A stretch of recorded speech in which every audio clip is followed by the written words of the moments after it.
Bonjour, j'ai le plaisir de vous présenter aujourd'hui une nouvelle vidéo « Avoir un bébé ». Si vous apprenez le français et que vous voulez connaître le vocabulaire utile avant et après la naissance d'un bébé, vous êtes sur la bonne vidéo. Aujourd'hui, dans cette vidéo, je vais traiter uniquement du vocabulaire courant. Il n'y aura pas de termes techniques ou médicaux difficiles.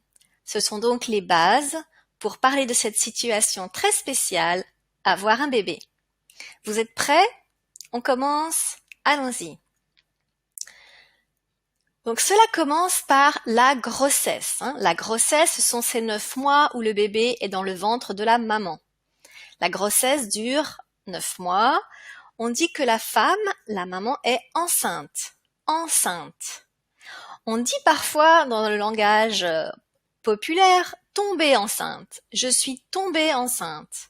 Pour dire que ce n'était pas forcément prévu. Être enceinte, tomber enceinte. On dit aussi attendre un enfant, attendre un bébé. Donc la famille attend un enfant pendant 9 mois. Vous pouvez entendre cette question. C'est pour quand? Dans 3 mois. C'est prévu pour début septembre. Ou alors, c'est pour bientôt? Non, il me reste encore 3 mois. Quand vous entendez « c'est pour quand »,« c'est pour bientôt », cela fait référence à la grossesse. La plupart des Français associent systématiquement « c'est pour quand »,« c'est pour bientôt » à la situation d'une maman qui attend un bébé. Vous pouvez entendre aussi « vous êtes enceinte de combien ?» De 6 mois. On dit « être enceinte de X mois ». Parfois, les femmes sont plus précises et vont dire « je suis enceinte de 36 semaines ». On entend parfois aussi « j'en suis à 36 semaines »,« j'en suis à 6 mois ». Pendant la grossesse, il y a une surveillance médicale. On dit aussi le suivi de la grossesse ou le suivi de grossesse. Il s'agit des consultations avec un gynécologue obstétricien. Un mot assez difficile à prononcer, obstétricien. Donc c'est le gynécologue qui va vous accompagner jusqu'à la naissance du bébé. On l'appelle plus communément le gynéco. Une femme, pendant le suivi de sa grossesse, va dire « j'ai un rendez-vous chez le gynéco ». Le suivi de la grossesse, ce sont aussi des examens médicaux. On fait des examens médicaux. On dit aussi que l'on fait une échographie ou l'on passe une échographie. On dit aussi une écho, passer une écho. Sur l'échographie, l'écho, on voit le bébé, que l'on appelle le fœtus. Le bébé qui est dans le ventre de sa mère s'appelle le fœtus. Fœtus. Après une échographie, en particulier à partir du 4e mois, on entend souvent « c'est une fille ou un garçon ?» Vous pouvez répondre « on ne sait pas encore » ou « on ne veut pas savoir » ou « on garde le secret ». Donc c'est dans la situation où la personne n'aura pas la réponse. On ne sait pas encore, c'est trop tôt, on ne veut pas savoir, choisissons de ne pas savoir, ou on garde le secret. On le sait, mais on ne veut pas le dire à notre entourage. La réponse peut être aussi « c'est une fille » ou alors « c'est un petit garçon ». On ne dit pas « c'est un bébé garçon » ou « c'est un bébé fille ». C'est une fille, c'est un garçon, c'est une petite fille, c'est un petit garçon. Parfois, vous pouvez entendre cette réponse « deux garçons, j'attends des jumeaux » ou « deux filles, j'attends des jumelles » ou « une fille et un garçon ». Donc là, on est dans la situation particulière où il y a 2 bébés dans le ventre de la maman, donc des jumeaux ou des jumelles. On utilise le mot jumeaux pour 2 garçons ou un garçon et une fille. Et jumelles pour 2 filles uniquement. Si vous voulez poser la question à une femme enceinte, vous pouvez lui dire par exemple « ta grossesse se passe bien ?» ou « votre grossesse se passe bien » si vous la vous voyez. Autre chose, tu te sens bien? Vous vous sentez bien? Une autre question, tu es en forme? Vous êtes en forme? 3 questions équivalentes pour demander à la femme comment elle se porte, comment elle se sent. Pendant la grossesse, la femme prend du poids, elle grossit. Elle va dire par exemple, j'ai pris 14 kilos pendant ma grossesse. J'ai pris 14 kilos. Ou alors, j'ai pris beaucoup de poids. Ou j'ai pris peu de poids. Quand la naissance se rapproche, on peut faire une préparation à la naissance avec une sage-femme. Donc c'est une personne dont la profession est d'accompagner les femmes pour donner naissance à leur enfant. Sage-femme. Traditionnellement, c'était presque toujours des femmes qui faisaient ce travail. Aujourd'hui, il y a aussi des hommes. Donc c'est poser la question de comment nommer un homme qui fait ce travail. On propose maïeuticien. Maïeuticien. Ce n'est pas encore passé dans le langage courant. On continue de dire une sage-femme, un homme sage-femme, mais la recommandation est de dire un maïeuticien. Vous savez, vous connaissez la légende de la cigogne qui apporte les bébés, une histoire qu'on raconte parfois aux enfants, mais de moins en moins. De plus en plus, on raconte exactement aux enfants comment nous faisons les bébés.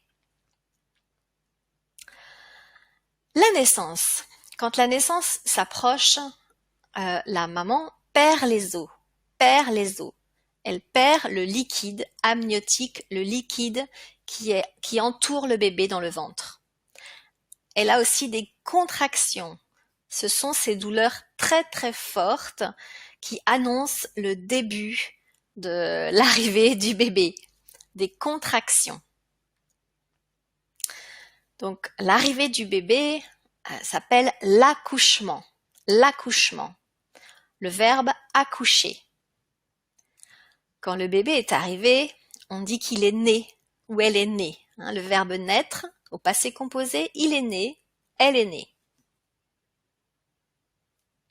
Il y a 2 expressions que je trouve très jolies pour parler de l'accouchement, d'une manière moins technique que le mot accouchement, que je ne trouve pas spécialement beau. On peut dire donner naissance à un enfant, donner naissance à un enfant, ou alors mettre au monde un enfant, un bébé, mettre au monde, donner naissance ou mettre au monde. La naissance peut se passer à la maternité, que l'on appelle la mat. C'est le service dédié aux naissances dans un hôpital, la maternité, ou alors dans une clinique, Il y a bien sûr l'option de donner naissance à son bébé à la maison. La naissance peut avoir lieu à la date prévue et on appelle ça une naissance à terme. On peut dire que le bébé est né à terme, à la date prévue. S'il est né avant la date prévue, on dit avant terme. Il est né avant terme. C'est une naissance prématurée. Un enfant prématuré est un enfant qui est né avant le terme prévu pour sa naissance. Quand le bébé vient d'arriver, qu'il est tout petit, il vient de naître, on l'appelle un nouveau-né et ensuite un nourrisson. Un nouveau-né et un nourrisson. C'est vraiment le bébé tout petit qui a quelques jours, quelques semaines. Après la naissance, les parents, en général, en France, envoient un faire-part de naissance. C'est une tradition très ancienne qui se perpétue avec des moyens plus modernes qu'autrefois. Autrefois, nous envoyions des faire-part par courrier, des faire-part au format papier par courrier.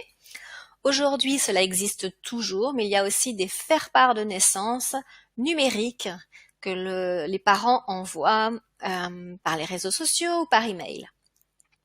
Donc, un faire-part de naissance, c'est une création en général assez jolie où les parents proposent une photo de leur bébé qui vient de naître avec son prénom, sa date de naissance, son poids et sa taille. Très souvent, il y a un message des parents pour annoncer cette naissance. Parfois, ce sont les grands frères ou les grandes sœurs qui annoncent la naissance du bébé. C'est une tradition donc très répandue encore aujourd'hui. Si vous avez reçu un faire-part de naissance, ou si on vous annonce la naissance d'un bébé oralement, vous pouvez dire « félicitations » ou « tous nos vœux de bonheur ». Donc nos vœux si vous êtes deux personnes, un couple par exemple, une famille, ou alors tous mes vœux de bonheur si vous êtes seul. Vous pouvez dire aussi bienvenue à Léna Rose par exemple, avec le prénom du bébé. Bienvenue à Léna Rose. Après la naissance, la maman qui travaille peut avoir un congé maternité avec une durée variable selon les pays. Un congé maternité. Donc par exemple, une femme va dire j'ai un congé maternité de 3 mois ou j'ai 3 mois de congé mat. Congé mat. Donc c'est le fait de pouvoir s'absenter de son travail suite à la naissance de son bébé. Après la naissance, la mère peut pratiquer l'allaitement, peut allaiter son bébé. L'allaitement, allaiter. On dit aussi donner le sein. Si on vous pose la question de comment ça se passe, on peut dire par exemple le bébé tète bien. J'ai allaité 6 mois ou j'ai allaité pendant 6 mois. Certaines femmes n'allaitent pas mais donnent le biberon. Donc on dit donner le biberon à son bébé comme vous le voyez sur la photo. Voilà, on a terminé ce tour d'horizon du vocabulaire de base pour parler d'avoir un bébé avant et après la naissance.